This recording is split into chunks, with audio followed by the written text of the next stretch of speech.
Quel serait votre métier au Moyen-Âge? Paysan? Artisan? Marchand? Moine?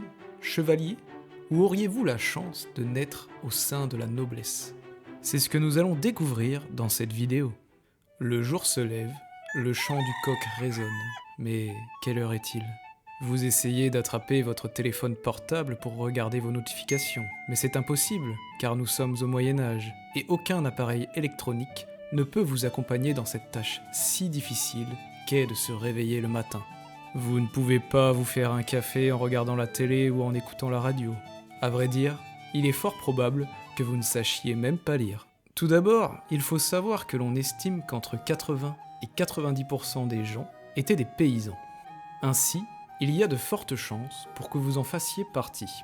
Au Moyen-Âge, en France, être paysan était une aventure entre la boue des champs, les bêlements des moutons et les caprices du seigneur local. Ces travailleurs acharnés cultivaient la terre avec des outils qui semblaient plus à leur place dans un musée que dans un champ fertile. Imaginez-vous labourer avec une charrue en bois, pendant que votre voisin tente de convaincre une vache récalcitrante de coopérer. Les paysans étaient souvent soumis à un seigneur féodal, une sorte de chef de gang local qui prenait sa part des récoltes en échange de la protection contre les pillards.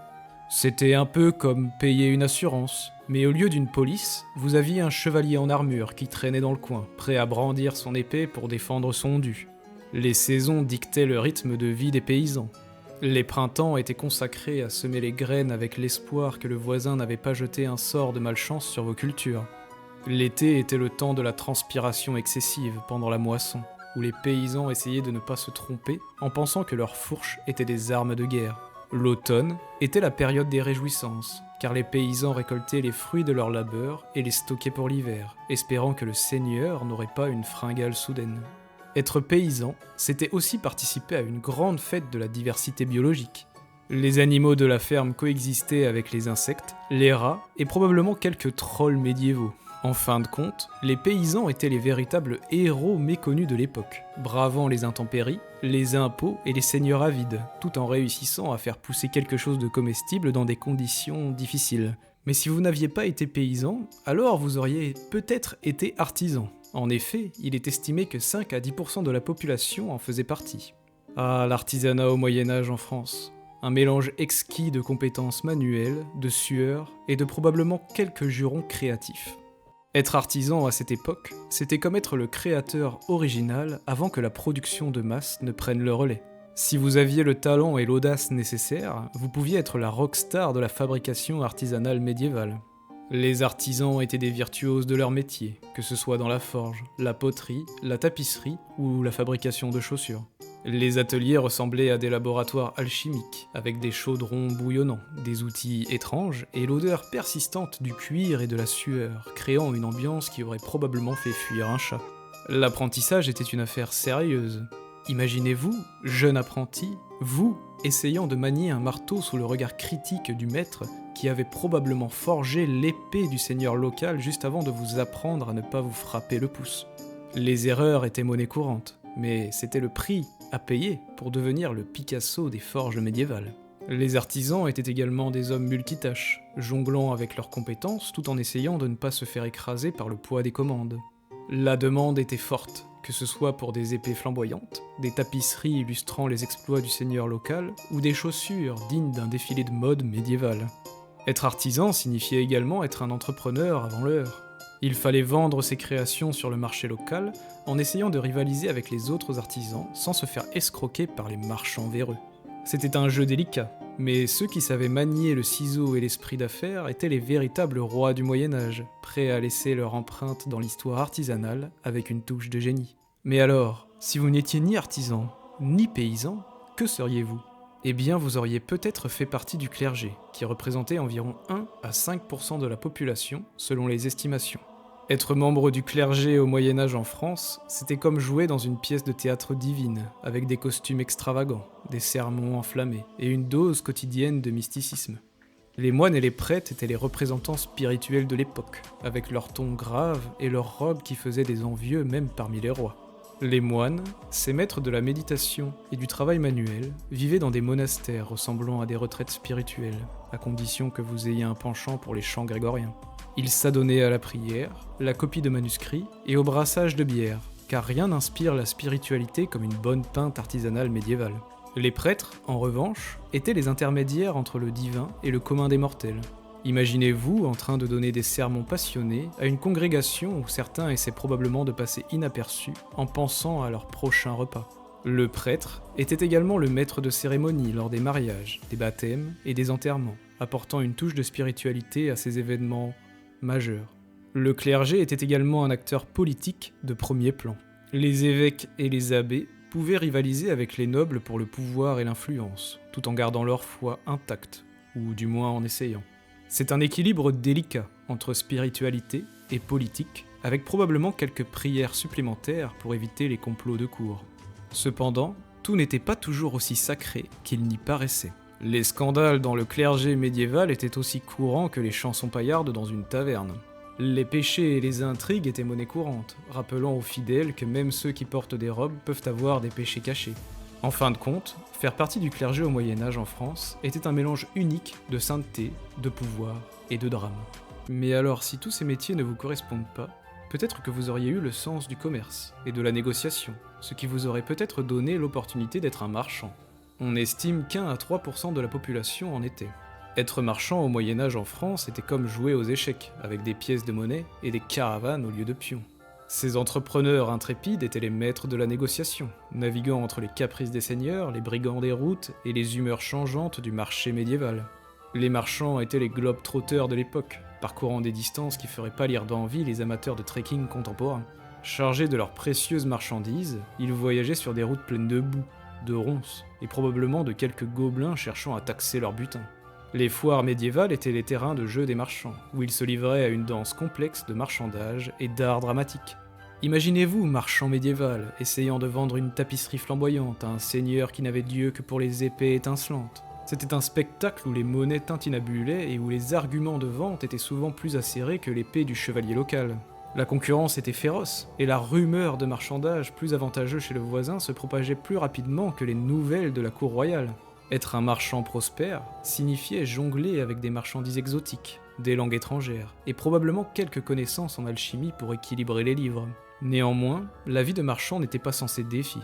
Les routes étaient truffées de dangers, des bandits aux bêtes sauvages, et faire face à ces obstacles nécessitait une dose saine de ruse et probablement quelques potions magiques, ou du moins des herbes médicinales. En fin de compte, être marchand au Moyen-Âge en France était un mélange de risques, de rires et de riches récompenses. Ces aventuriers commerciaux étaient les maîtres de la roue et du commerce, naviguant sur les flots incertains du marché avec une sacoche pleine de pièces. Mais il est possible que toutes ces activités ne vous correspondent toujours pas, et peut-être que vous avez toujours été un peu bagarreur dans l'âme. Ainsi, vous auriez peut-être eu la chance de vous élever au rang de chevalier, comme l'était 1 à 3% de la population selon les estimations. Être chevalier au Moyen-Âge en France était comme être un super-héros du passé, avec une armure étincelante, une lance aussi longue qu'une liste de doléances paysannes et la responsabilité de sauver la journée, à condition que votre destrier coopère. Imaginez-vous en train de revêtir une armure aussi lourde qu'une charge fiscale, espérant que le forgeron ne vous a pas joué un tour en glissant une enclume supplémentaire. Le chevalier médiéval, le héros local par excellence, se devait d'être un maître dans l'art de manier l'épée, la lance et probablement la fourchette pour les banquets royaux.